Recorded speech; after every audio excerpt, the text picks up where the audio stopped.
I'm going to switch this on. Do we have people on already? Yeah. Or...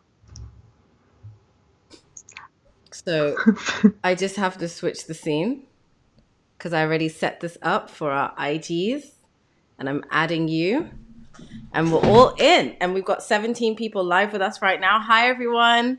Hello. Thank you so much for your patience. In the year of 2020, I still have technical difficulties. Can you imagine?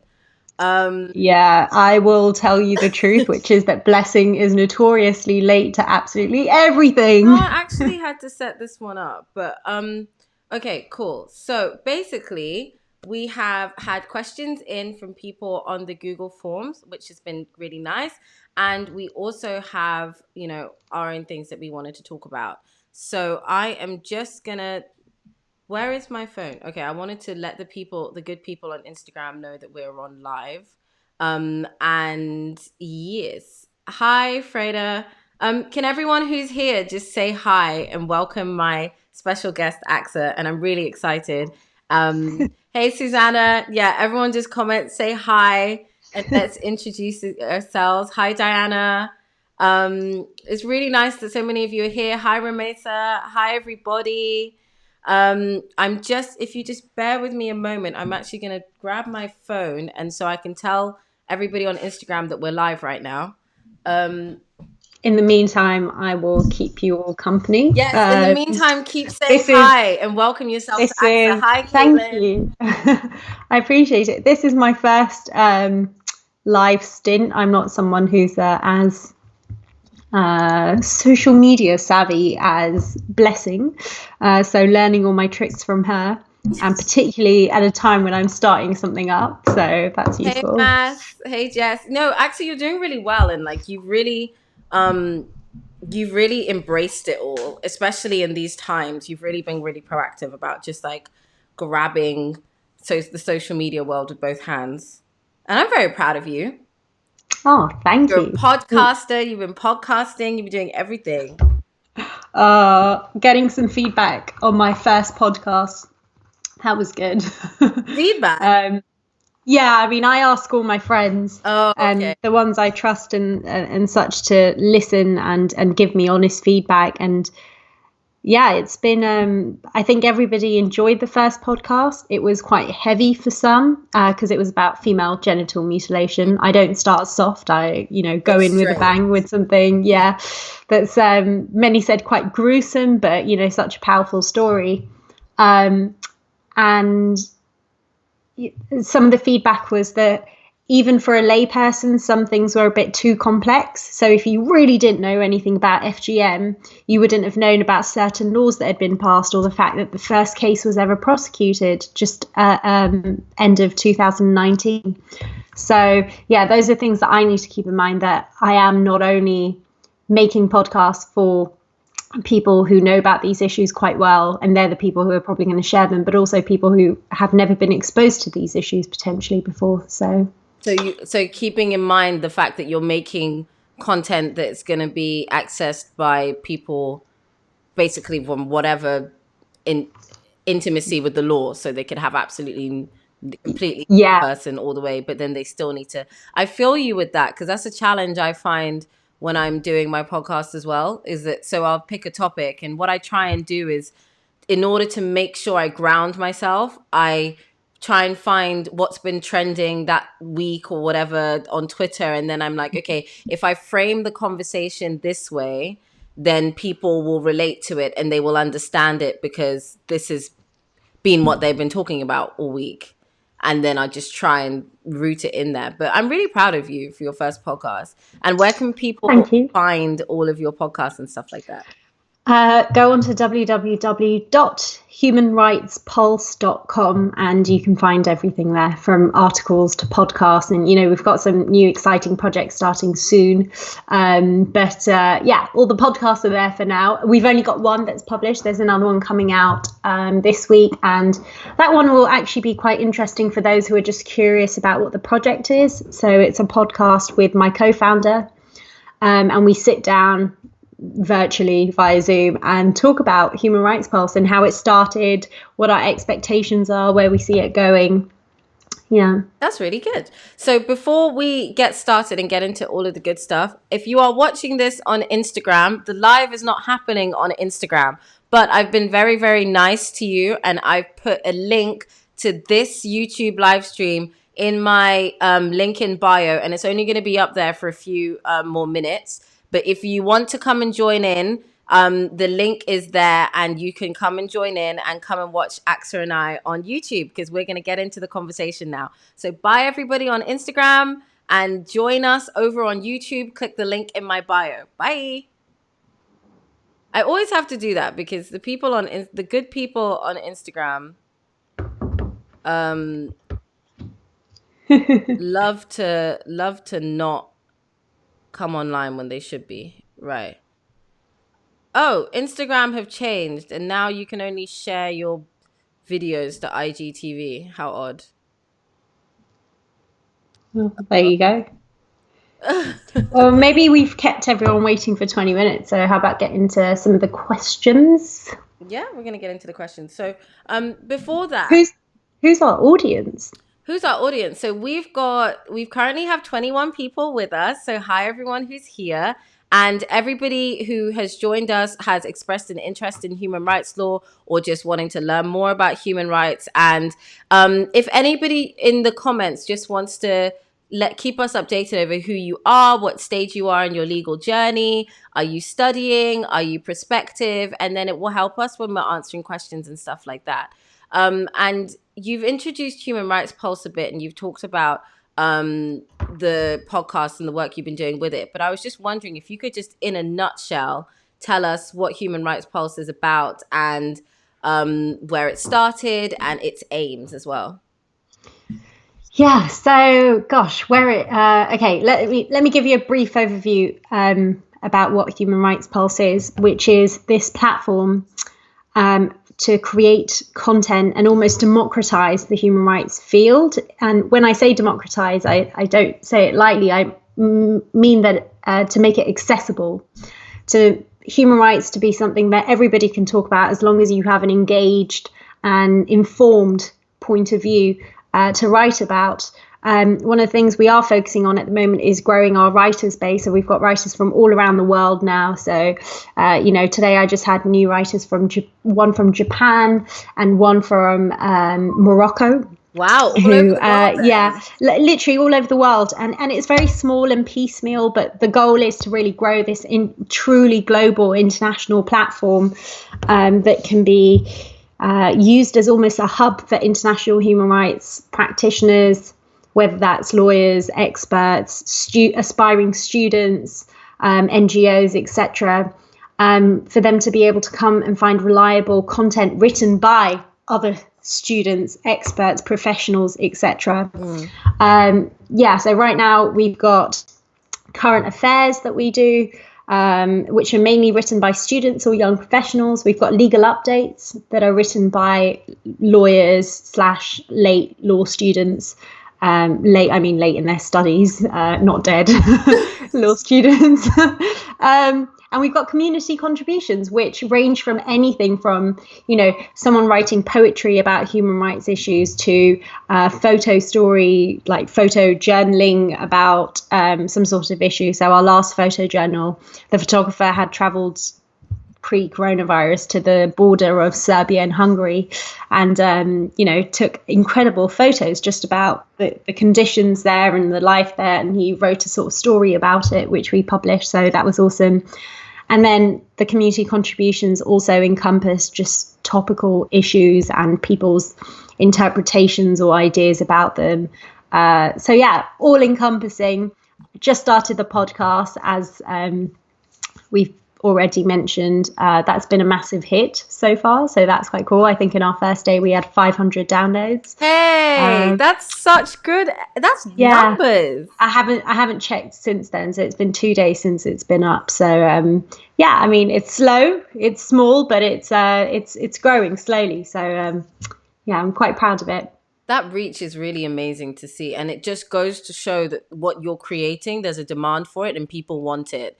And part of the reason I'm really excited to sit down and have this conversation with you today is just because I've seen how so many people talk about human rights being the area that got them into wanting to study law.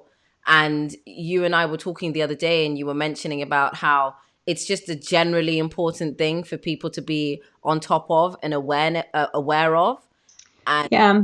yeah, so it And just goes to show, doesn't it? 100%. I think most people go into the law to study it with this sense of justice and wanting to make a change, and, like having seen or experienced injustice, and really wanting to do something about it.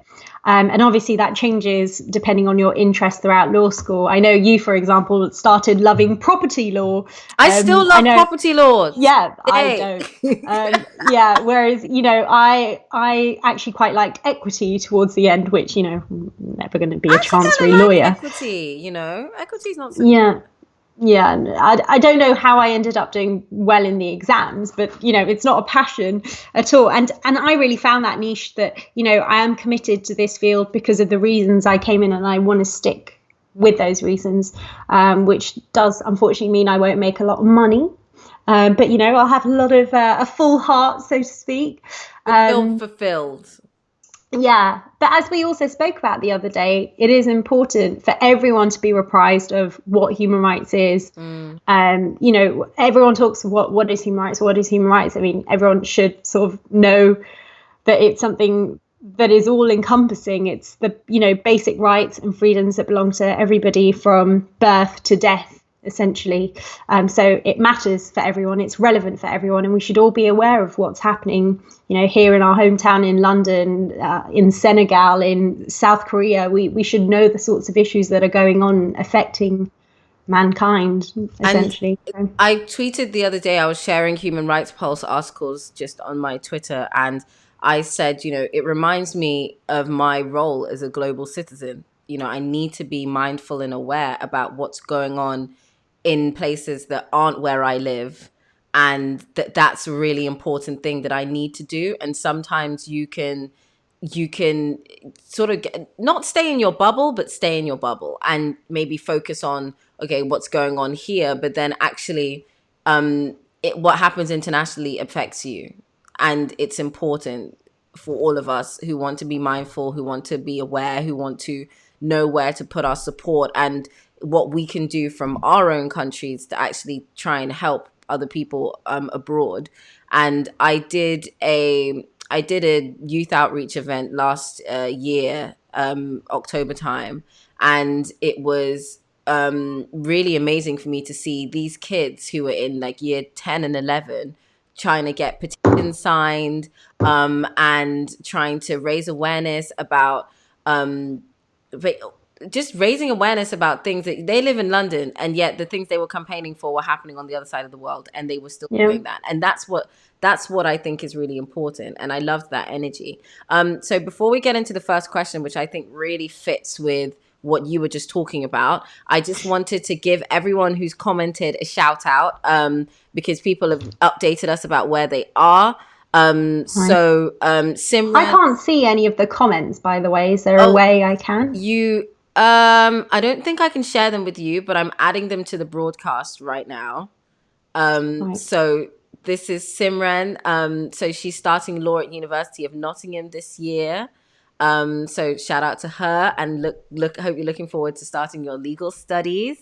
We got Rochelle, who's currently finishing off her master's in international human rights. So is very excited for this, and we're really glad to have you, Rochelle.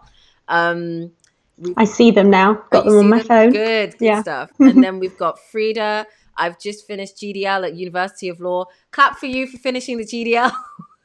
Yeah. Because that's not easy. And Susanna Raj starting law this September at Bristol. I hope you're looking forward to starting law, and I hope today's session is going to inspire you. Jackie Wakefield starting the BPTC at City Law School this September. We did our BPTC at City as well, so I hope that you're looking forward to that as well. Diana Lopez, I'm legal advisor from Guinea-Bissau, working in London with the aim of becoming a human rights solicitor. That's really amazing. And Diana, if you could, I'd be interested to know your perspective on working in human rights law. with reference to being someone from Guinea-Bissau and how what's happened in your country has affected and influenced you. So if you want to drop a comment about that, then Aqsa and I can discuss that. We've got Jess Paness. I'm sorry if I pronounced your name wrong. Starting PPE this September at Manchester and hoping to do my GDL after. Shout out to non-law first degrees. Aqsa and I did not study law as our first degree, and we both really enjoyed that. Shout out to Karina, second year law student at Durham. Caitlin Bainbridge, also finishing my LLM in human rights, like Rochelle. Mass, I'm a current pupil and generally interested in learning more about human rights. Pulse. And we got Tayshan Ifil. I'm sorry, that's my really good friend, and I still can never pronounce his surname. I'm so sorry. Trainee solicitor in corporate sector, but try to keep abreast with human rights development. Super excited for this, and we're really glad to have you, Tayshan. And Rochelle and Caitlin. Oh, and then we got Alucci. Hey guys, first year. Is that history and political studies? Human science, I think. Oh, human sciences. Potentially. I was like, wait, Oh, I don't know. I only know history and politics because that was my undergraduate degree. So I'm just like really biased towards that. But it's so nice to have all of you and welcome everybody. So now let's get into the first question. So actually, this relates to what you were talking about. And this question is from Karina. And it says, so she's wanted specifically 5 things that distinguish practice in human rights from other sectors of law. If we can't think of 5, then that's fine. Yeah, gosh, you really put me on the spot there. It's not like I had a script prepared. It would be useful, Blessing, to give me the questions in advance next time. No, but okay, so spontaneity. Right, let's try this. Okay, 5 things which differentiate it. I'm going to start very dark. You're going to be poor, compared to if you do a good commercial pupillage or as in or a training contract, whatever. It's going to be it's not as lucrative. That's essentially one thing, and that's something I wish I realized a bit better. Not that I think it would have changed my path, but it definitely. When I say poor, by the way, it's all very relative. Yeah, I think it would have informed maybe some of the things I would have wanted to complement the area with, this area of law. But in general, I think, it's such a rewarding career. I'm just at the start of it, and I'm already so excited when I get given work to do with, anything from refugee from refugee immigration related rights to prisoners' rights. To international human rights stuff. Right now I'm working on a couple of cases for the European Court of Human Rights that we're submitting there. And they're both pro bono cases, so we don't get paid anything for them. But it's so rewarding to know that you're part of this wider systemic change that's coming about because of your efforts. So that's probably the first kind of dark thing. I think the second... and I'm not sure I'll make it to 5, but I will try. I think it's very much an area driven by passion. I don't know. Again, I say this not really having a passion for any other area of law. I'm a criminal public / human rights pupil at the moment. So for me, those are the areas that I'm really interested in. And again, every time I feel so much energy when I'm doing work in those areas. So yeah, I guess being driven by passion is one. Thirdly, it relates to a large group of people, I think. So whenever you're dealing with human rights issues, you're not just doing it for one person. Whenever you make some sort of change or decision, it has ripple effects. If the Home Office or the government don't like a decision that you've just ended up making or whatever, they'll tighten the little gaps in their legislation and guidelines to make sure that it doesn't happen again. Yeah. Or vice versa, they'll loosen those. And I think that's how, I think sometimes when people think about, getting into law or becoming a lawyer because they want to change the law, I think sometimes it's important to remember that, like you said, that tightening or like closing up the gaps is a really common way that lawyers can have an impact on the law. It's not firsthand, but it's the, like you said, the ripple effect. And I think that's what I really find the most interesting about areas that impact upon the decisions that governments make and how they make decisions going forward. So whether that's human rights, immigration, public generally, they're all sort of related in that way. And that's really interesting. And you answered the second part of the question, which was about pay. I've sent you, if you look on your WhatsApp, I've sent you a link to the spreadsheet with all of the questions that we've got so far. And Oh, I've got it on my phone, so I should be able to. okay, Oh, those questions. Got the it. submitted ones. And if anybody here on the live is inspired, has a question, please feel free to comment and ask the question. We're here to have a conversation, and yeah, even though it's Aqsa and I up here, we're here to have a back and forth with you as well. So let's move on to the second set of questions we've got. So before we do that, actually, has anyone here have anything that they wanted to ask to follow up on what Axa just said and talked about? And whilst I pull up the second set of questions, if you have anything you want to respond to, please let us know.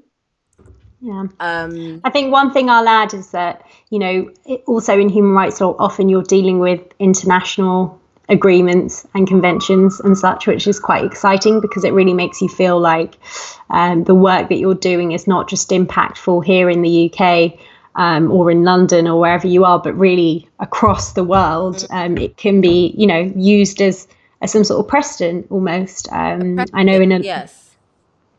Yeah, I know in a lot of the work that we do, we often refer to, well, if you look at the way the New South Wales area in Australia handled the same crisis, that's what they did. It's good to give comparisons, although they're not always applicable. Yeah, it is definitely something, that international component that you see unifies every single country and every single lawyer in the field. Because it's a common experience. And are you a member of any international human rights sort of organizations or lawyer organizations? Would you recommend that people join those sorts of things?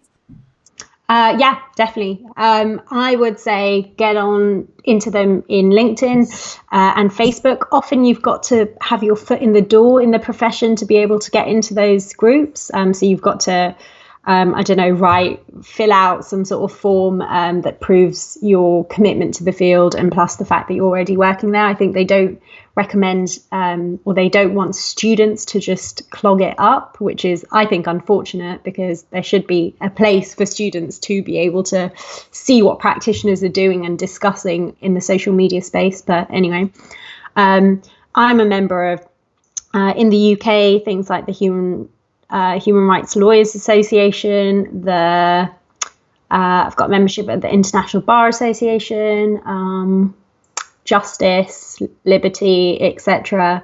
And in the international space, like I mentioned, I'm a member of many Facebook groups and LinkedIn groups. I'm always sort of networking online. I am, as Blessing says, in her opinion, the queen of LinkedIn, although I feel like some of your viewers are a bit more better at LinkedIn than I am, but we're getting there. So we've got a question from Tayshan. He says, because you say human rights isn't very well remunerated, would you say that encourages you to be more entrepreneurial and make money through other streams to enable you to pursue your passion? 100%, yeah. I don't really know what those other streams are yet. I'm still working on it, and I guess I can be a bit patient just because my chambers is offering me quite a generous reward, so I'm not like rushing to figure out what those other streams are. But it's definitely something I've got to think about, because I grew up in an environment that we didn't have much money or anything, and I definitely don't want to go back to that place, and I want to be comfortable. I want to help those around me as well. I don't want my family to ever think about money again, and those, so they are genuine concerns, and I'm still at the stage where trying to figure out how to reconcile how to reconcile this sort of passion and drive for the work I want to do, but also figure out how I'm gonna make a decent living. That financial I don't have an answer for it yet. That's I feel that a lot. You know, I always have this similar pull when I'm sat here trying to figure out, okay, which areas of law should I target and should I position myself towards. I don't try and focus too much on money, but then money comes up. You know, it's an inevitable thing. And so what I've started trying to do is make sure that my entrepreneurial side feeds into who my future barrister self is going to be. And just basically, if barrister me is a business, then I also want to be an entrepreneur in other parts of my life so that I've got multiple streams of income.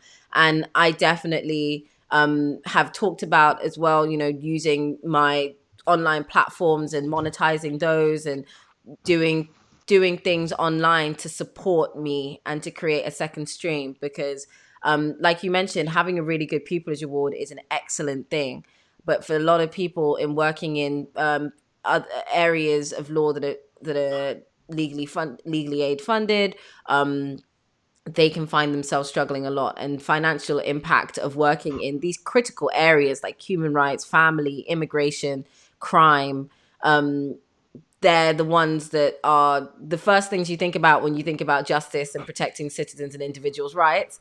And then they're the ones where the lawyers working in them are struggling the most. And it's so it bothers you and it boggles the mind. But that's why having that entrepreneurial spirit can be really a savior for you. Yeah, and I think, it's also something to bear in mind that those fields often are traditionally taken up by those from backgrounds that have faced some level of injustice. The number of BAME lawyers who are in family, immigration, crime, etc., those areas are far greater than there are in the commercial world.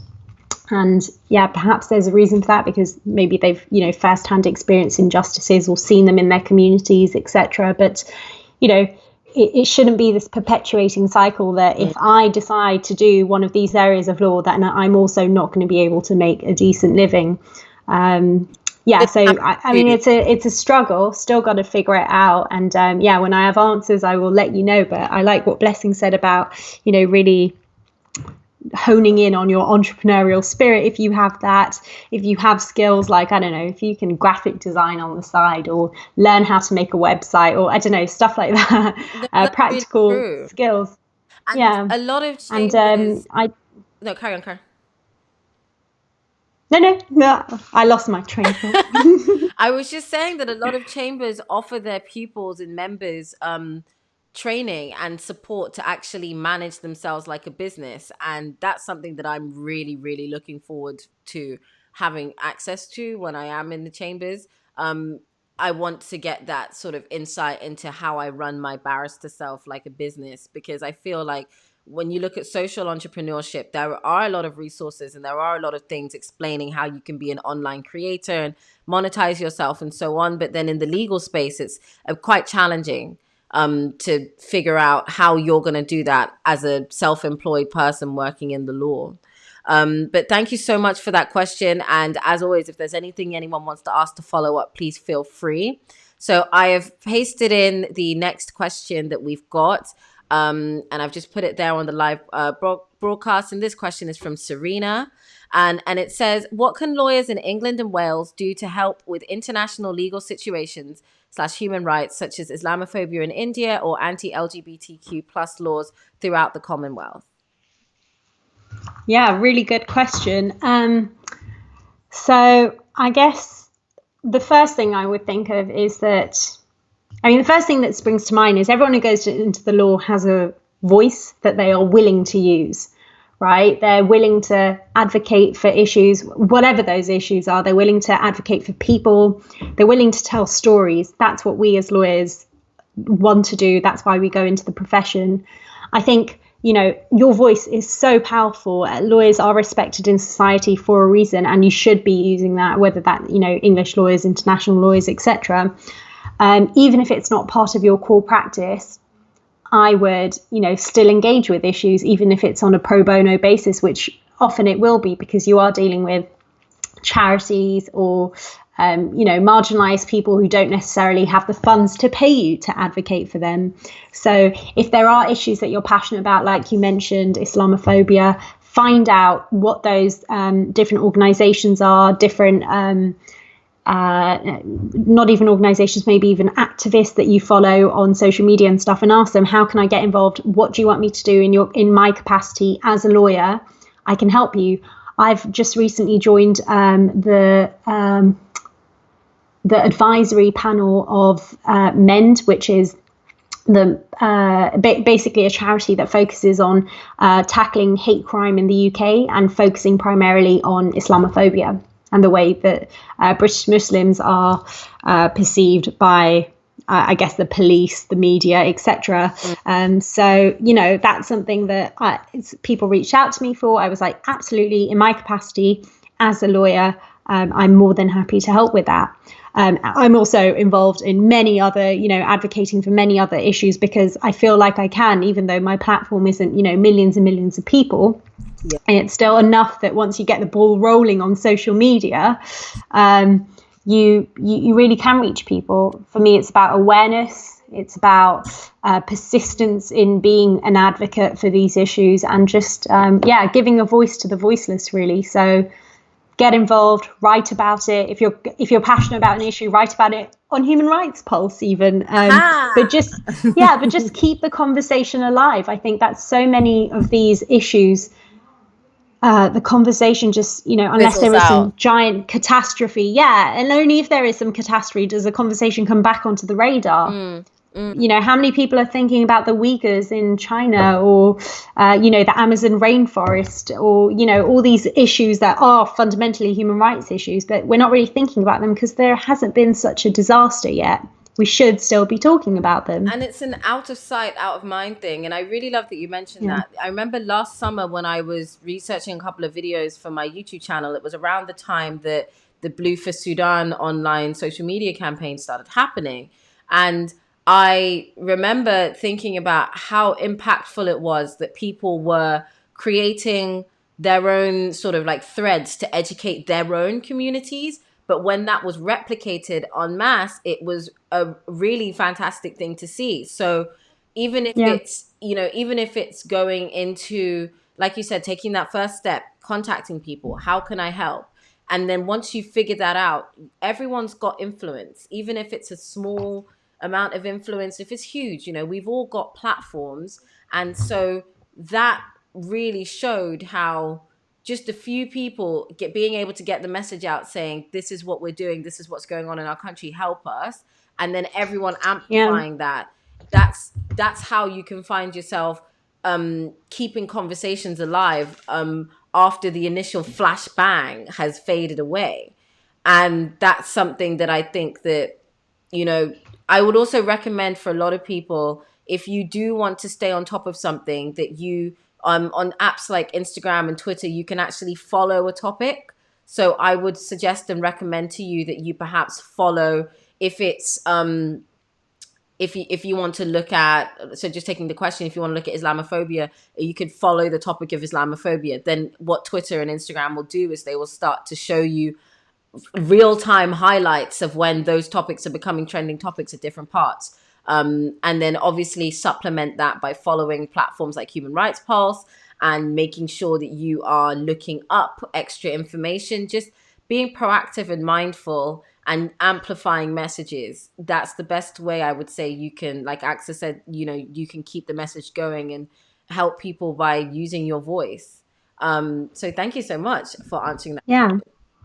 I must just also add that, I haven't yet found the issues that I'm super passionate about and going to dedicate my life's work to. That takes time.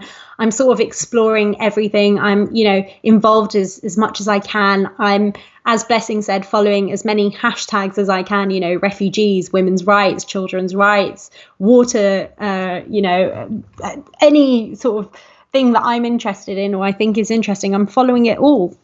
And eventually you'll carve out your niche in the area that you'll sort of, you'll be known for. But before then, just learn as much as you can, absorb as much information as you can, and try and find the connections between these various areas as well. And the relationships between them. That's really good. Yeah. We've got our next question, but for some reason can't put it in. Oh, Susanna's added a question, um, which I think will be nice to look at. Have you ever had a case that compromised your own beliefs or values? How have you dealt with that?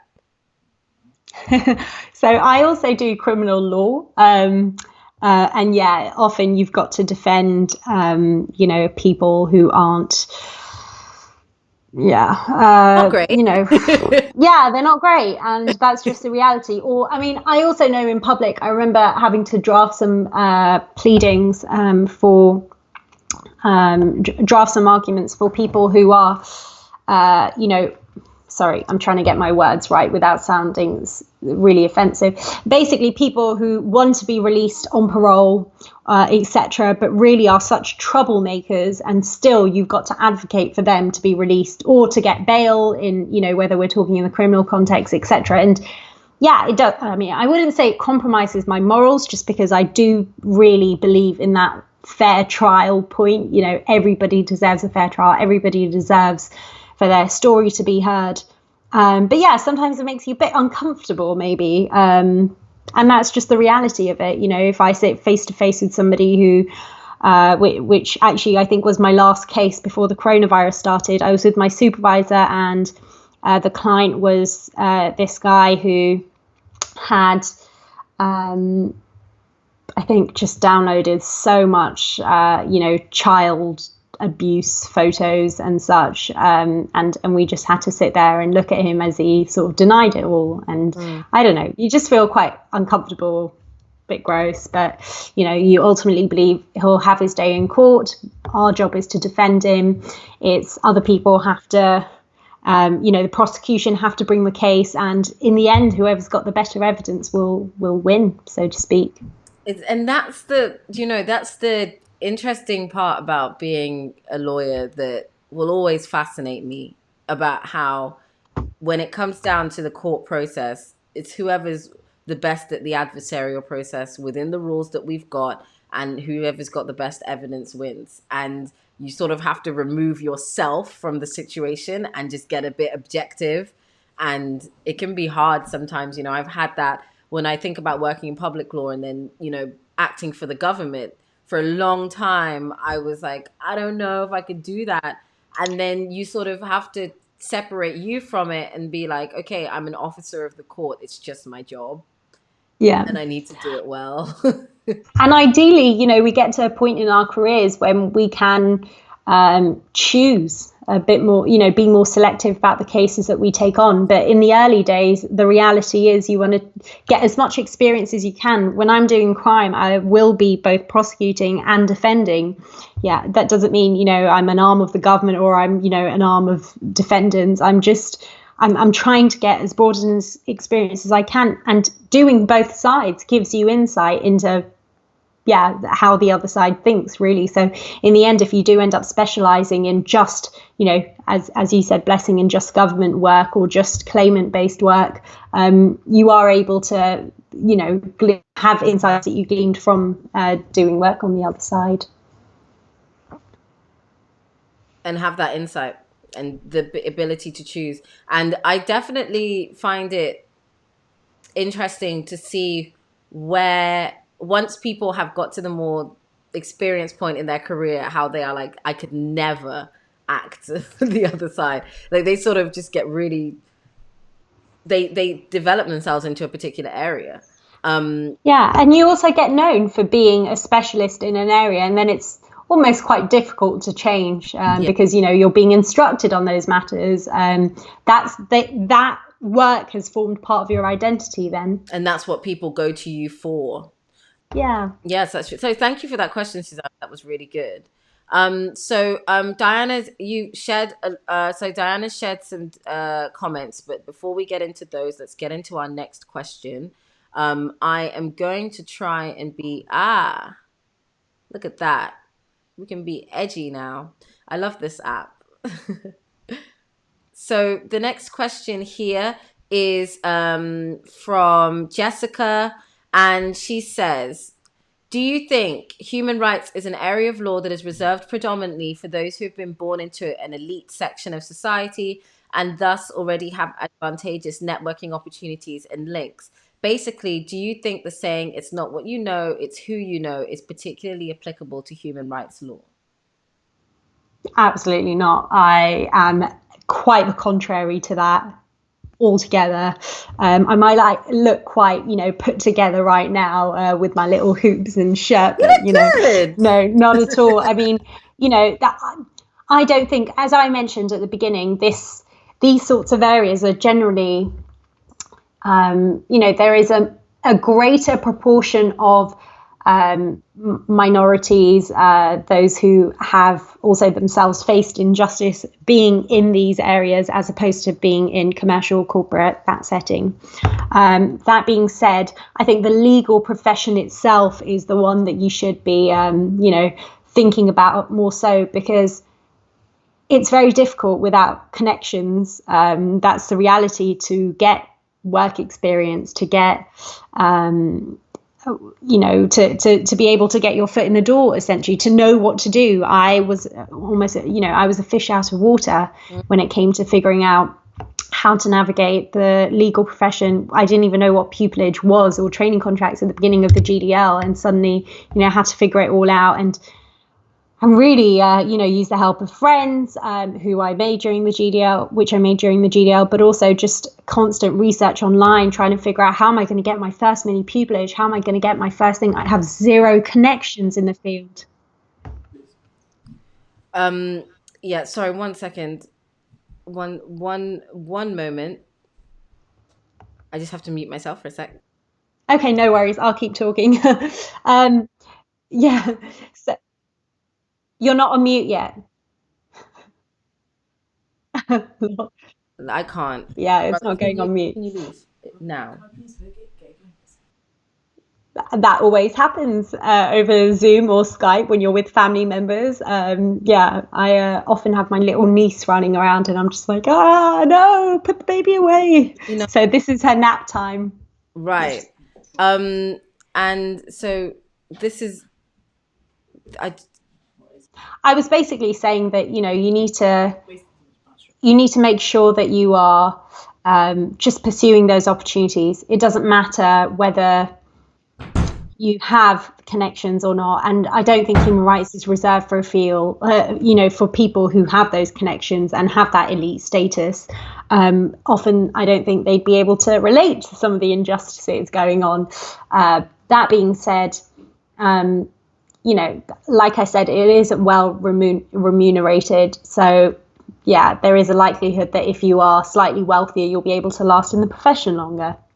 Maybe, but our generation is here to change that. So don't be disheartened by it. Just keep trying, and use connections like us, and other people you do meet through your social media endeavors, going to events, which obviously you can't do now, webinars, etc. Reach out to people you're interested in, who have interesting careers, and just network like that. And we've got a level playing field at the moment. Nobody can go out. Everybody's at home and everybody's able to use the internet. So it's, in my opinion, a level playing field. Use it. I love that you said that. It is exactly that. It's a level playing field right now, and you should use all of the tools and resources. I was listening to Naomi Campbell on live yesterday, and that's basically the same message she was saying. She was like, at the end of the day, right now, you've got just as many tools as anybody else. And so you can make whatever you want to. And it was in the context of fashion and that creative industry, but it's still relevant and it still relates. So thank you so much for actually shedding light on the fact that you don't come from that sort of traditional elite background, and you are killing it still. And I feel like you're a master. That was really nice. No, but I think that you're a really good example of someone who knows how to network well. And even with Human Rights Pulse and how you made all of that happen from your connections that you'd fostered through networking, that just goes to show the power of networking and why it's really, really important. Yeah. Doing all of that. And it's, you've got to be intentional and meaningful when you network and when you connect with people. It's not just about trying to get as many, LinkedIn connections or social media connections as you can. It's about really being meaningful and engaging with those people. The people that helped me the most are people I met in person or even online who I had really interesting conversations with. I spent the time getting to know, and I've helped them with something or they've helped me with something. And you almost, you're just a sort of support network, even if you've never seen each other in real life. You become this amazing support network. So I can, the number of people that have helped with Human Rights Pulse, just taking it off the ground, and people from all over the world. It is because I stayed up till 4 or 5 in the morning talking to people in China or people in, Argentina, etc. I was making sure I'm fostering these connections and relationships as much as I can. That's wonderful. You're a good example of that as well, Blessing. I mean, you're constantly engaging with your followers on Instagram, social media, and everything. So that's why people trust you to come on to a live stream like this. And Thank you. And it's also because I can have conversations with people like you, and that's what I really like to do. I like to see myself as someone who brings people together. Okay, so we've got Diana's shared a few comments, so we'll just go through them. She says, "I'm really excited to have the opportunity to engage with you girls. You are really bright and assertive women, and I'm proud of you both for your work, achievements, and efforts. As a Guinea-Bissauan, I'm sorry if I haven't pronounced that right, citizen who was raised in Portugal and now lives in London, I've been engaging since an early age with human rights campaigning and activism regarding relevant issues in my country, such as FGM, forced marriages, and cultural ethnicity. In GB, we have more than 40 ethnicities, and it has been the source of our political problems. In 2012, I co-founded in Lisbon, Portugal, an NGO with the aim of working with Guinea-Bissau women and girls in the country and in Guinea-Bissau. We've been giving training in human rights and FGM to women and girls, and in the step, a lot of men engaged with us, which shows that they also want to change our patriarchal society. My ultimate aim is to go back to Guinea-Bissau and do the changes that I think are necessary there." Well, wow, that for you, Diana, that's amazing. Diana, that's really incredible. Amazing. I think you mentioned some really interesting points there, particularly about the patriarchal society. One of the things that my guest during that FGM podcast we made said that it's not possible to bring the changes we need to eradicating FGM for good unless we bring men on board and unless we make them understand that, FGM is not something that's going to satisfy your sexual endeavors or, your religious or these ideas of purity and virginity and whatever you have. It's something that's dangerous and fundamentally, just illegal. It shouldn't be happening. In this day and age, especially. So I think that's so important you mentioned that. I'd love to touch base with you if you're ever interested in talking about some of the work you do and writing about Guinea-Bissau. Just let me know. I mean, that's so interesting, some of the issues that you're working on. And because we asked people to provide their emails when they ask questions, so email contacting and networking and connecting going forward is possible.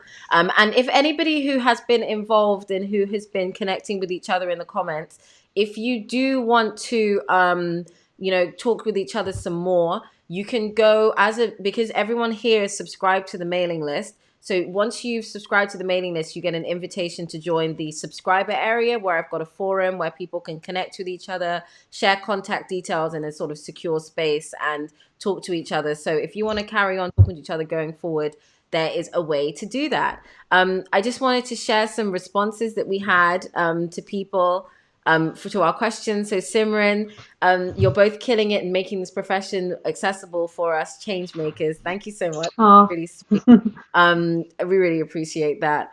And Jess as well, thank you so much for that answer. Genuinely so inspiring and reassuring. And also some more love for Diana, who has basically become one of my favorite people ever. So next question. So Diana had some questions that she submitted, but I think that we've touched on them. The first one was, what were your goals when you decided to create the Human Rights Platform? Human Rights Pulse platform, and I think we've done that.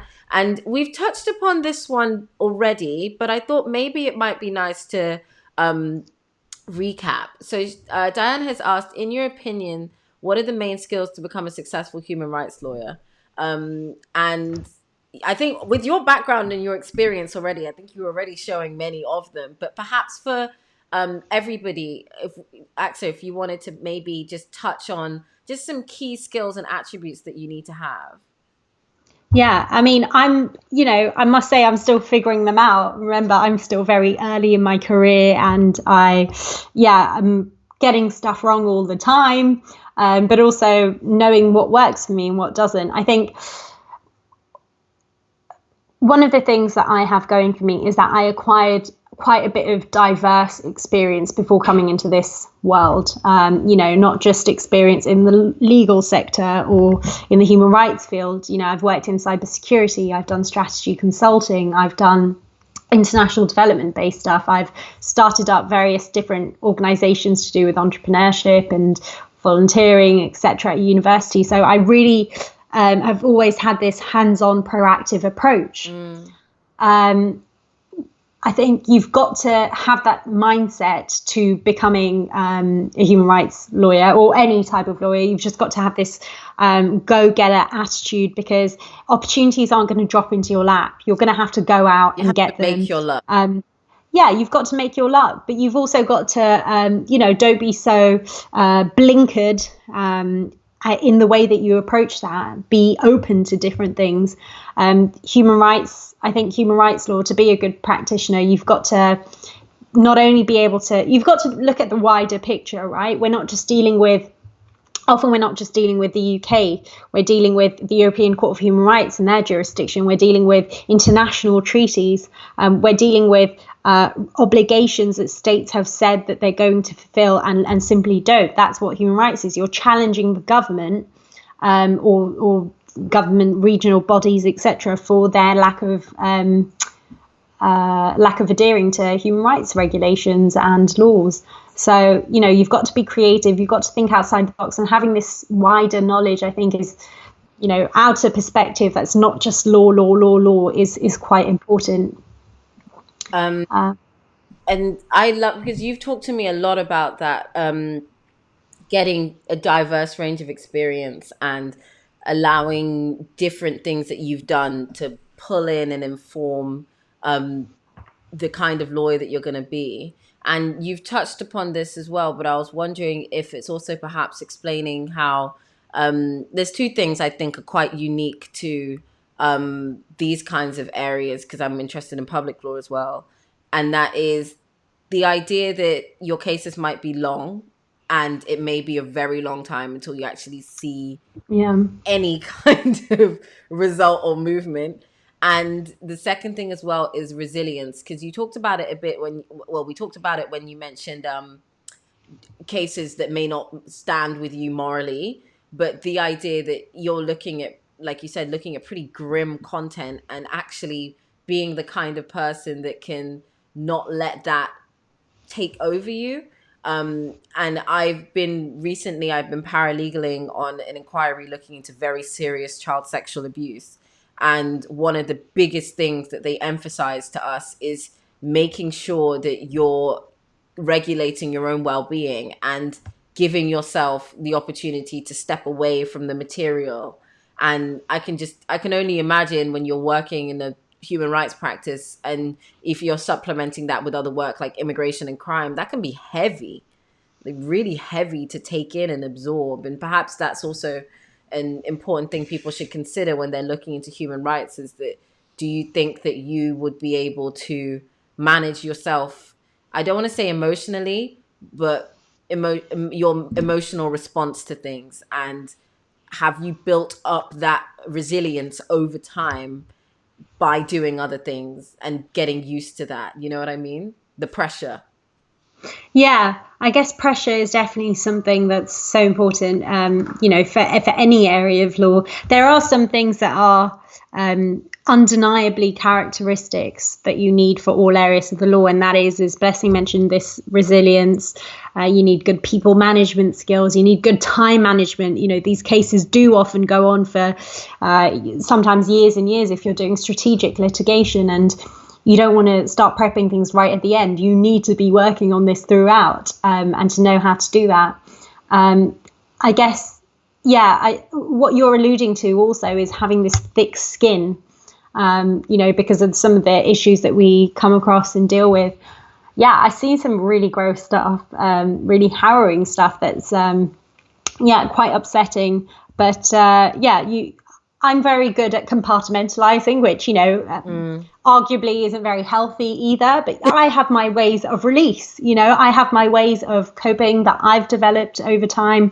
I'm quite into my sport. That's something I do.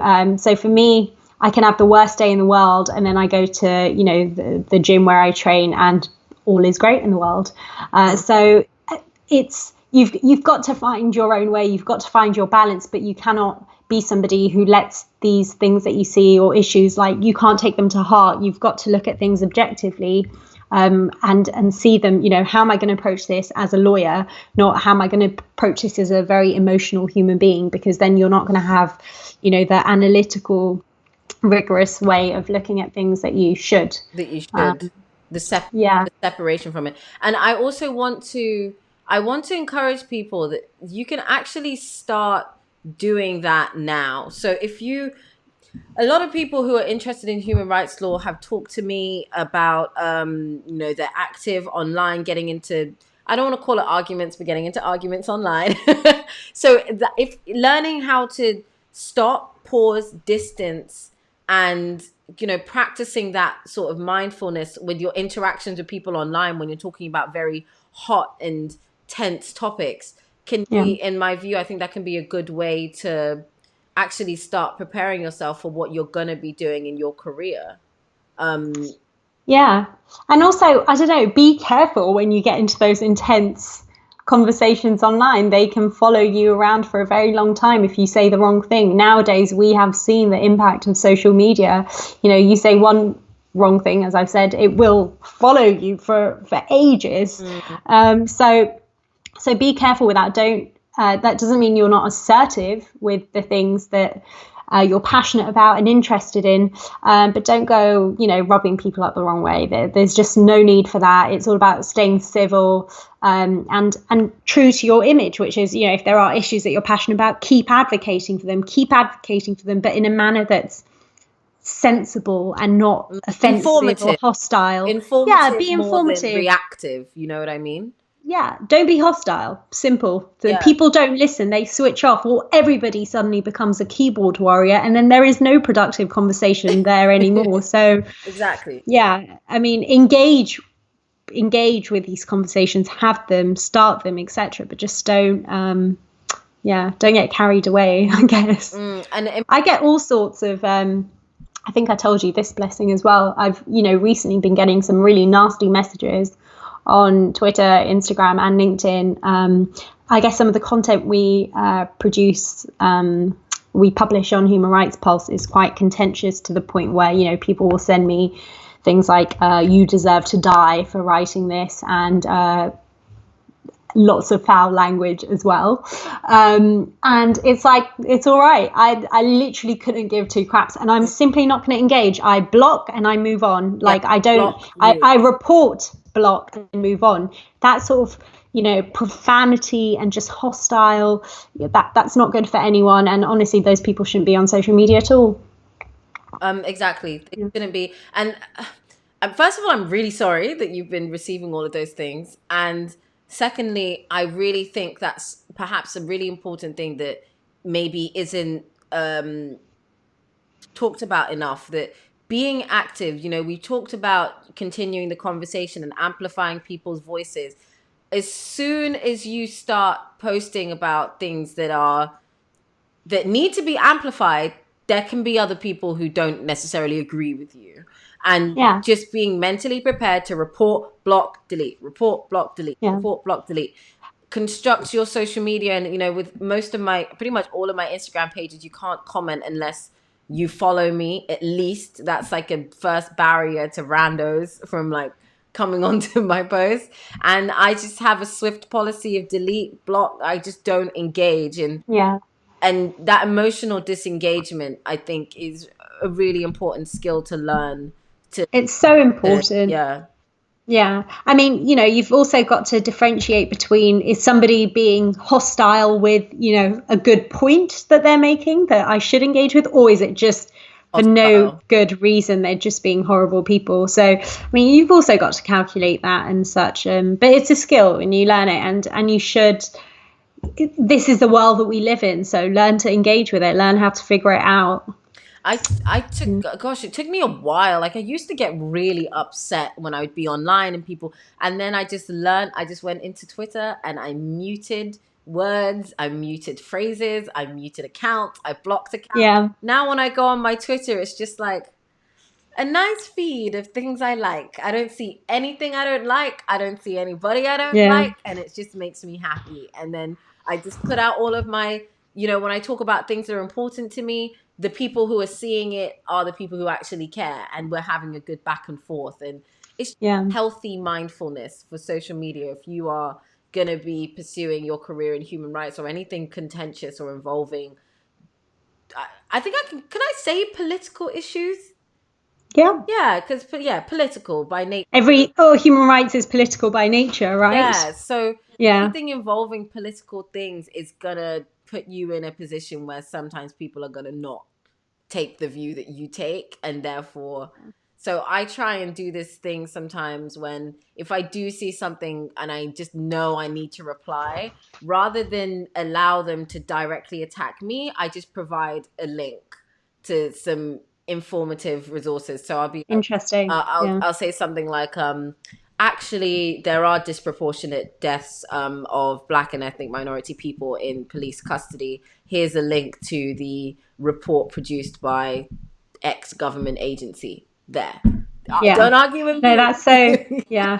I mean, that's such a good way to approach it. I must say, though, I am a bit different in terms of the way you approach social media, which you've said is to create this happy medium that, is nice to go onto Twitter and stuff. I like to follow a lot of pages, and I know lots of people follow me as well who I don't agree with. So that's something I have because for the last few years, there's been this whole red versus blue Facebook page sort of debate. Are the people who are super conservative seeing one thing or the people who are super liberal seeing another thing?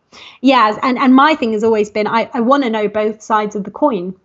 And I have friends who are, Trump supporters or, that don't believe in some of the issues that I care about very much. And it's good to engage with those people as long as your mannerisms are the same. And they speak to you with respect they as speak to well. you with respect. Yeah. You need to have it. If you're going to be a good lawyer or just a human rights practitioner, you need to know what the debate on the other side is. What are people saying on the other side? And that's something I constantly make sure, I'm engaging with people like that on LinkedIn, on Twitter, on Instagram, etc. So for me, I don't want social media to be a safe place. I want it to be a place without profanity or but I don't want it to, I don't go there to calm my mind. I have my own private, social media really pages for that.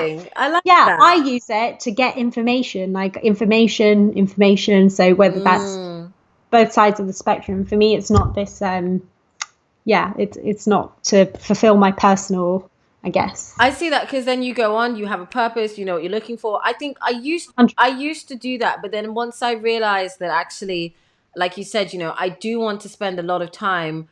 Well, I don't. I actually limit. Now, this is something that a lot of people might be surprised by. I'm not on Instagram or Twitter for more than a collective hour a day, and actually, I'm not on any social media app for more than a collective hour a day. I pre-schedule a lot of my content. So when I go online, it's with the sole purpose of engaging with the people who want to engage with me. So I'll go out and I'll, look at what the people I'm following have been posting. And I sort of have curated my social media in that sense. But when it's time for me to get, like you said, do that research, I've really found myself enjoying, well, I've always enjoyed reading articles. That's always going to be a favorite thing for me.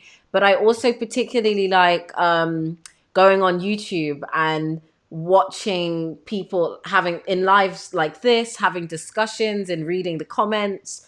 Hmm. I love YouTube comment sections because it's the wild wild west. But when you're looking for what are real people saying about this, that's where YouTube comment. It used to be what Facebook was for me, but then I had to avoid Facebook because Facebook just got really toxic for me around about our Yeah. last general election, and I was like, I'm gonna need some time before I'm ready to return to this app. So I moved to YouTube, and so even when you go on to, for example, a YouTube video and it's one of the main news broadcasters, they've maybe done a special segment into a particular issue.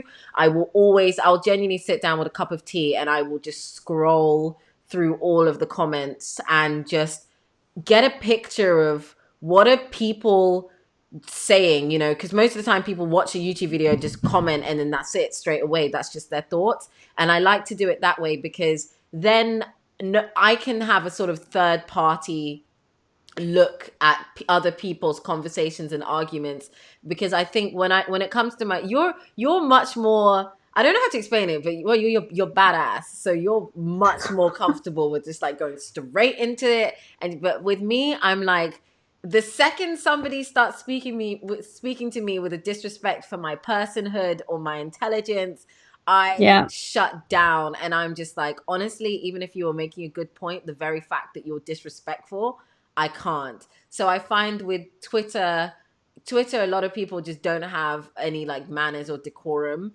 Whereas on YouTube, I feel there's a bit more of a, I'm going to respect the fact that you exist and are intelligent, and then I'm going to respond that way. So I like to do it that way because I think if I adopting your approach for my social media, I think I would just get so exhausted and burned out so quickly. So it's fascinating to see how you do it and how, another approach to it. But you're genuinely really badass, and I really want everyone to follow Axa because genuinely she is.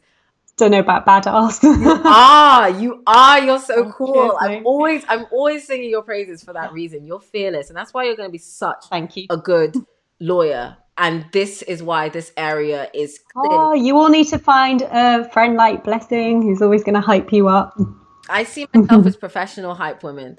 Yeah. Okay, so that actually, if I'm just going to go through, so that concludes all of our questions from the pre-submitted questions. I just wanted to share some of the comments. Matt says, report, block, and delete. Big energy. Yes. That is really good energy, and I'm really glad Axa touched on that. Diana's just getting lots of love, as she should. And Simran has shared saying that's a good approach for the different ways that we handle and manage our social media. So there's still we're still out here in the live, so we're probably just gonna, Aksha and I are just gonna just continue chatting just for a little bit. And if you guys have any more questions, please comment. Otherwise, we're probably going to wrap this up in about 5 minutes or so. So before we wrap it up, Axa, I wanted to talk to you about, now this is completely off piste, but it's still relevant to human rights.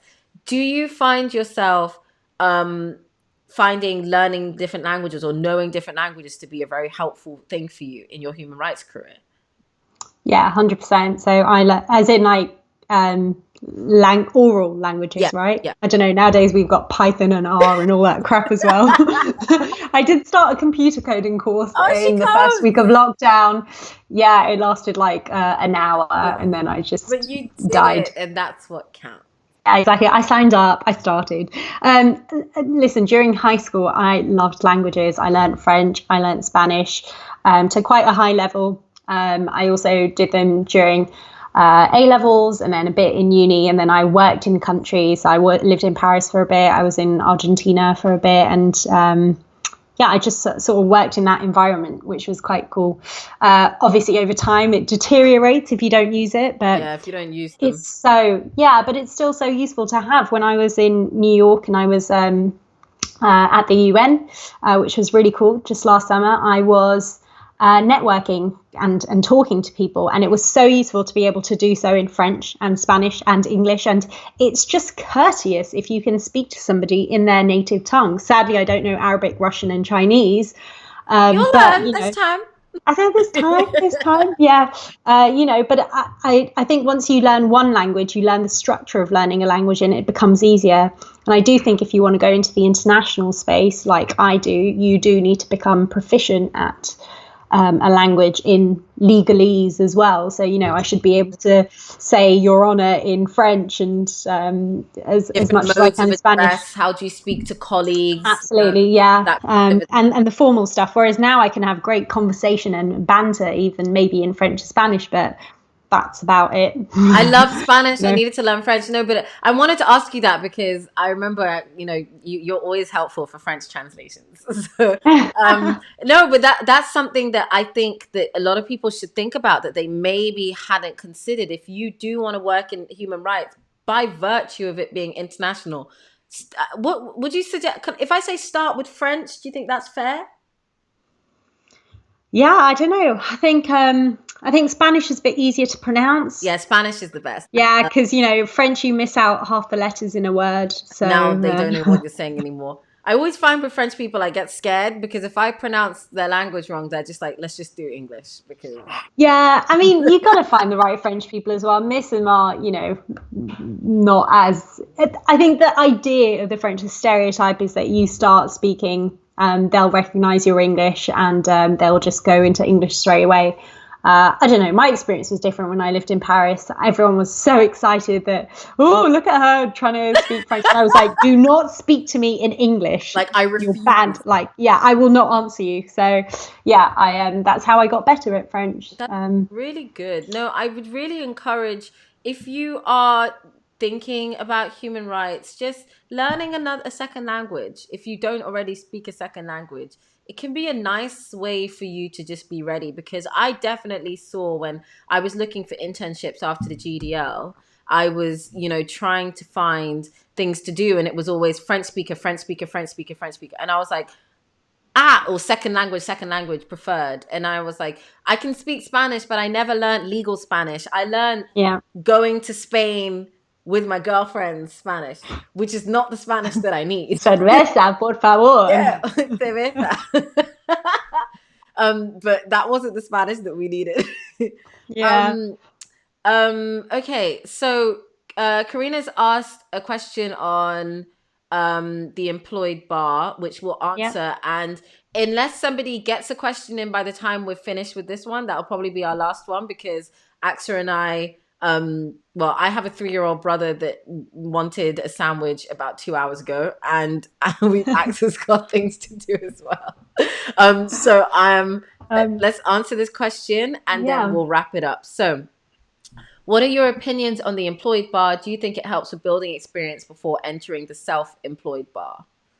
Listen, if you can get pupillage anywhere, take it, right? That's the thing. That's my thing. Yeah. And if you are at the employed bar, you can go into the self-employed bar, and vice versa. It's easy to move over. And I think we'll be seeing a lot of shifts in the next few months to years just because of coronavirus. People, potentially like the stability of the employed bar as opposed to the self-employed bar. There's more certainty over your income and exactly the sort of work, the support you'll get, etc. I mean, I know a lot of criminal barristers who 90% of their income has been wiped out because of coronavirus. That's just not, you can't sustain a life like that if if you're not already loaded or have a very rich family to lean back on. And when the elitism thing, I think when a lot of people see, because I could understand why you would look at the bar and then be like, oh, it doesn't make sense. It seems to be the only people working in these areas are wealthy. And it's honestly one of the saddest things about it, because the fact is, if these areas were more or better remunerated, like you said, Aqsa, the most ethnic diversity most of the time are in these areas of law. So if people were actually able to sustain themselves comfortably, we'd probably see a massive shift in perception.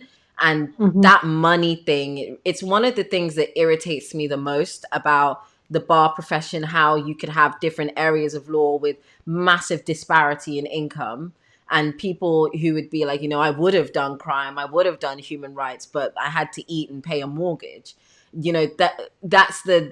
That's just something that really just like irks me. So I'm glad that Yeah. you mentioned that and you talked about that before, because I think you can definitely see that's quite a salient point when it comes to making decisions. But like Aqsa said, all experience is good experience if you can get it.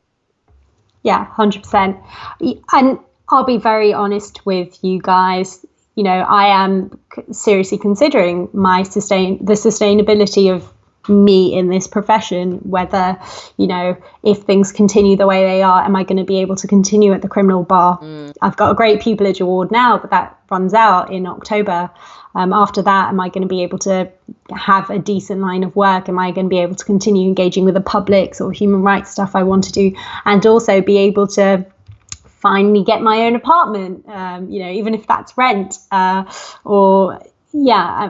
are lots of considerations, and I'm by no means an expert in knowing how to figure them out. I'm in this game with you guys, I guess. We're all trying to figure it out.